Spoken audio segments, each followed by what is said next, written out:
بسم اللہ الرحمن الرحیم۔ تو بریک سے پہلے عرض کر رہا تھا کہ معاشرت کو، سوسائٹی کو مضبوط کرنے کے لیے کچھ ایسی چیزیں ہیں کہ انسان ان کو کرتا رہے تو اس کی وجہ سے ہماری اجتماعیت جو ہے، ہماری جو معاشرت جو ہے، ہماری کمیونٹی کوہیژن جو ہے اور زیادہ مضبوط ہوتی رہے گی۔ اور بات پہنچی تھی آخری جو پرنسپل ہے، آخری بات جہاں تک پہنچی تھی وہ شکر کے اوپر، کہ ایک دوسرے کو اپریشیٹ کرنا، ایک دوسرے کا شکر ادا کرنا اور ایک دوسرے کو اکنالج کرنا۔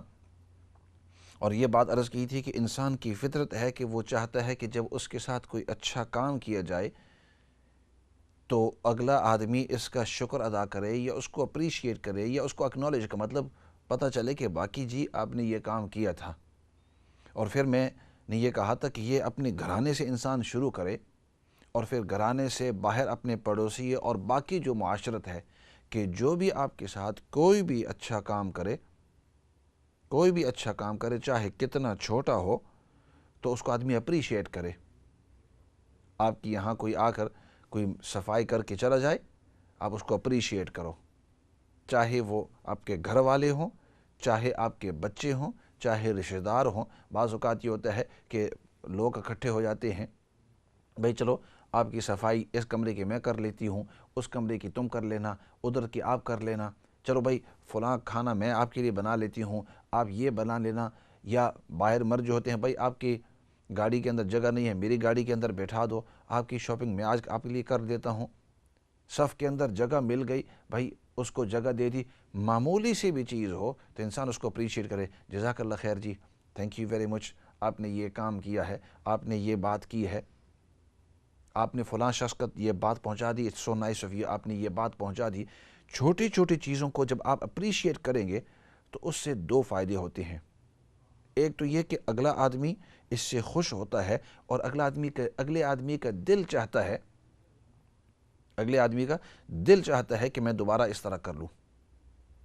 اور دوسرا اس کا فائدہ یہ ہوتا ہے کہ انسان ان نعمتوں کو شمار کرنے شروع کر دیتا ہے، وہ اس کے ذہن کے اندر اس کے سامنے آ جاتی ہیں۔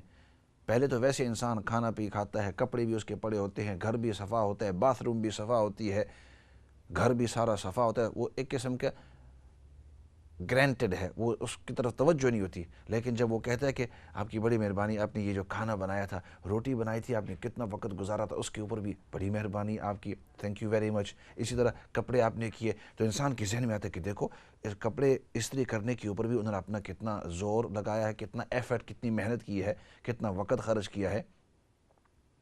یہ باتھ روم اور یہ ٹوائلٹس وغیرہ اس کو ہم فلش کر کے نکل جاتے ہیں، لیکن انہوں نے اس کے اوپر کتنا وقت لگایا ہے، اس کو صفا کرنے کے اوپر، اس کے مانجنے کے اوپر، اس کو ٹھیک کرنے کے اوپر۔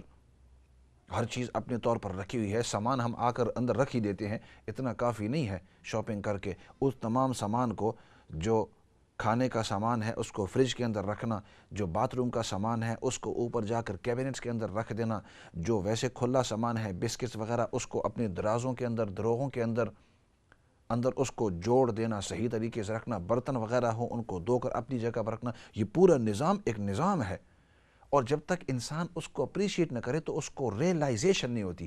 تو میں نے عرض کیا دو اس کے فائدے ہوتے ہیں۔ ایک تو فائدہ اگلا آدمی بھی خوش ہوتا ہے، دوسرا اس شخص کو ریئلائزیشن ہوتی ہے کہ کتنے کام ہیں گھر کے اندر۔ ایسے کرتے ہیں، کچھ کالیں آئی ہوئی ہیں، وہ کالیں بھی لے لیتے ہیں اور پھر اس کے بعد جو ہے باقی اس بات کے اوپر تفصیل عرض کریں گے۔ فی الحال کال کی طرف جاتے ہیں۔ السلام علیکم ورحمۃ اللہ وبرکاتہ۔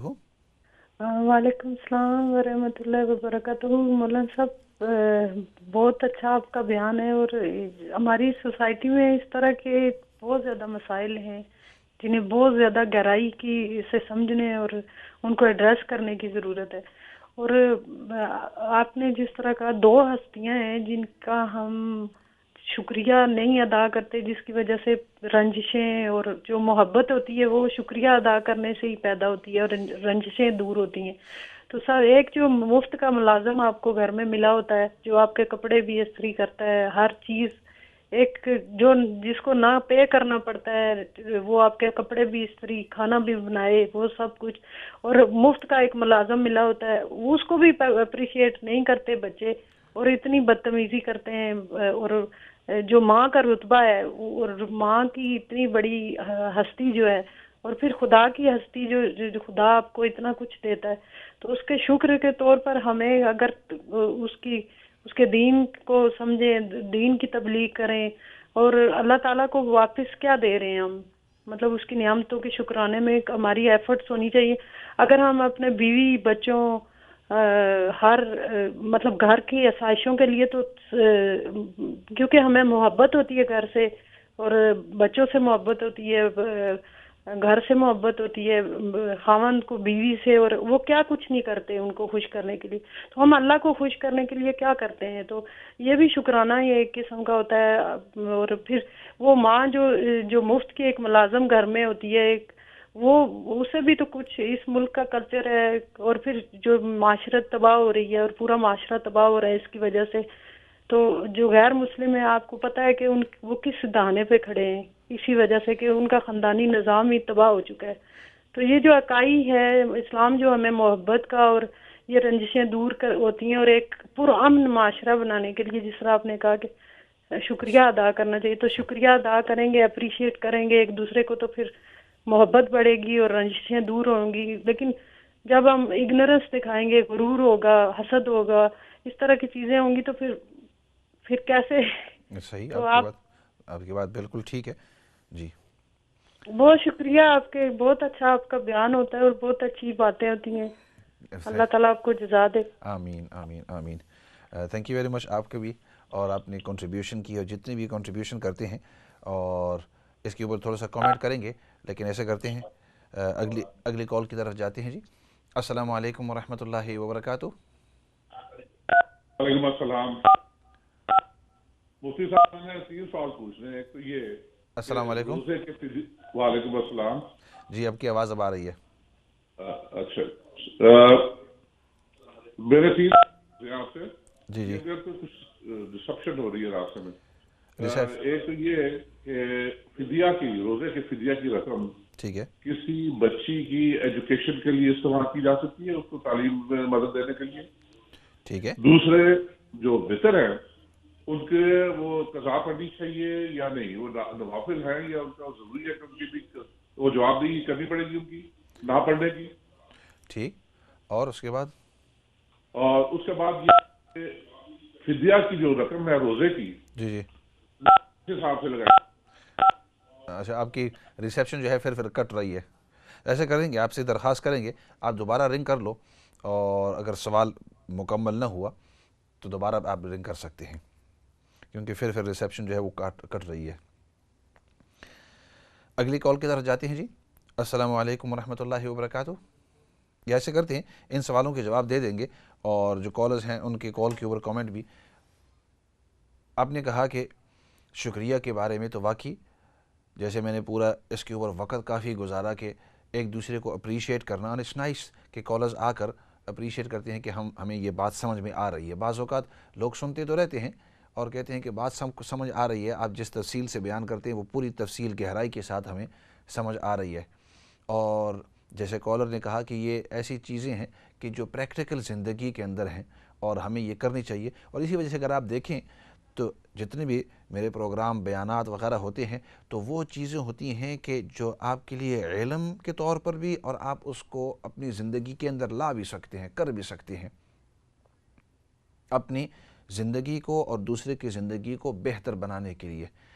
تو من جملہ ان میں سے یہ میں نے جو مثالیں دی تھی کہ ماں بیٹے کو، بیٹا ماں کو، اور اسی طرح بیٹی اپنے بڑوں کو، یعنی جتنے بھی مختلف جو رشتے ہیں وہ ایک دوسرے کو اپریشیٹ کرے. اس سے سب سے پہلا قدم یہ ہوگا کہ اگلے آدمی آپ سے خوش ہوں گے.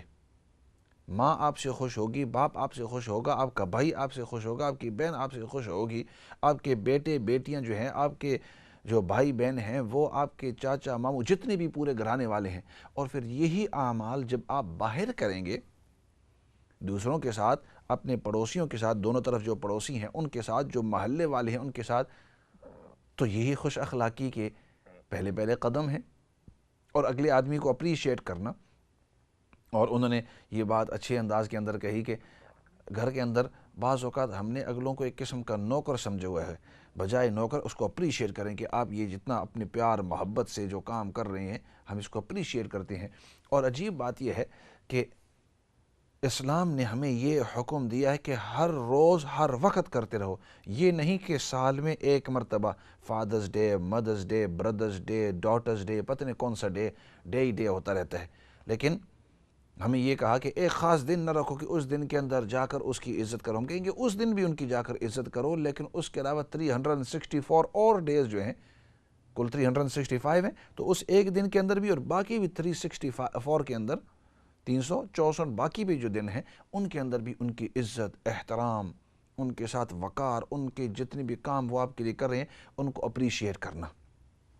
اس کے بعد جو ہے یہ سوال انہوں نے کیا ہے، لیکن ایسے کرتے ہیں کچھ ساتھی کافی دیر سے انتظار کر رہے ہیں سوالوں کا، تو وہ سوال ان سے لے لیتے ہیں، پھر انہوں نے جو سوال کیے تھے اس کی طرف واپس آتے ہیں. السلام علیکم ورحمۃ اللہ وبرکاتہ. وعلیکم السلام ورحمۃ اللہ وبرکاتہ. مولانا صاحب میں دوبارہ آئی ہوں، میں نے ایک سوال پوچھنا تھا پلیز. جی ضرور. میں یہ پوچھنا چاہتی ہوں کہ ہر کوئی آج کل پریشان ہے اپنے بچوں کی وجہ سے کہ جب یونیورسٹی جاتے ہیں تو وہ ہاسٹل میں کہاں رہتے ہیں، سیکیور نہیں ہوتا. تو کیا ایسا نہیں ہو سکتا کہ مسلم لوگ جو ہیں وہ اپنے ہاسٹل بنائیں جو بچوں کے لیے، کوئی جو علماء کرام ہیں اچھے، جو جو اچھے جن کی مطلب ایک اسلامی ماحول میں وہ ہاسٹل سے بنائیں جہاں پر بچیاں اور بچے سیکیور ہوں، اپنے بنائیں تاکہ مسلم جو لڑکیاں ہیں یا لڑکے ہیں وہ ان ہاسٹل میں، اور اس طرح کا انوائرمنٹ ان ہاسٹل میں ہو جہاں پر ہر طرح کی مطلب سیکیورٹی اور والدین بھی جو ہے وہ سیٹسفائیڈ ہوں. ویری گڈ کویسچن اور ویری گڈ سجیسشن جی. اور ہو سکتا ہے کہ اب آپ کے یہ جو ہزاروں لسنرز ہیں کسی نہ کسی کے دل کے اندر شاید یہ بات پڑ جائے، اور ہو سکتا ہے کہ اللہ رب العزت ان کو اس کا ایک قسم کا بانی بنا دے. اور آپ نے جو ذہن کے اندر یہ ڈال دیا ہے تو بڑا اچھا سجیسشن ہے جی. اس کی طرف میرے خیال میں بہت شکریہ، اس کی طرف جزاک اللہ. جی اس کی طرف شاید کسی کا ذہن نہ گیا ہو. اگلی کال کی طرف جاتے ہیں جی. السلام علیکم ورحمۃ اللہ وبرکاتہ. وعلیکم السلام ورحمۃ اللہ وبرکاتہ. جی آپ آن دی ایئر ہیں. میرے دو سوال ہیں. جی. ایک تو ہے جی اگر دانتوں سے تھوڑا تھوڑا خون نکلتا رہے تو یہ کوئی بیماری ہے یا کچھ بھی، تو روزہ ہو سکتا ہے؟ ٹھیک. اگلا سوال.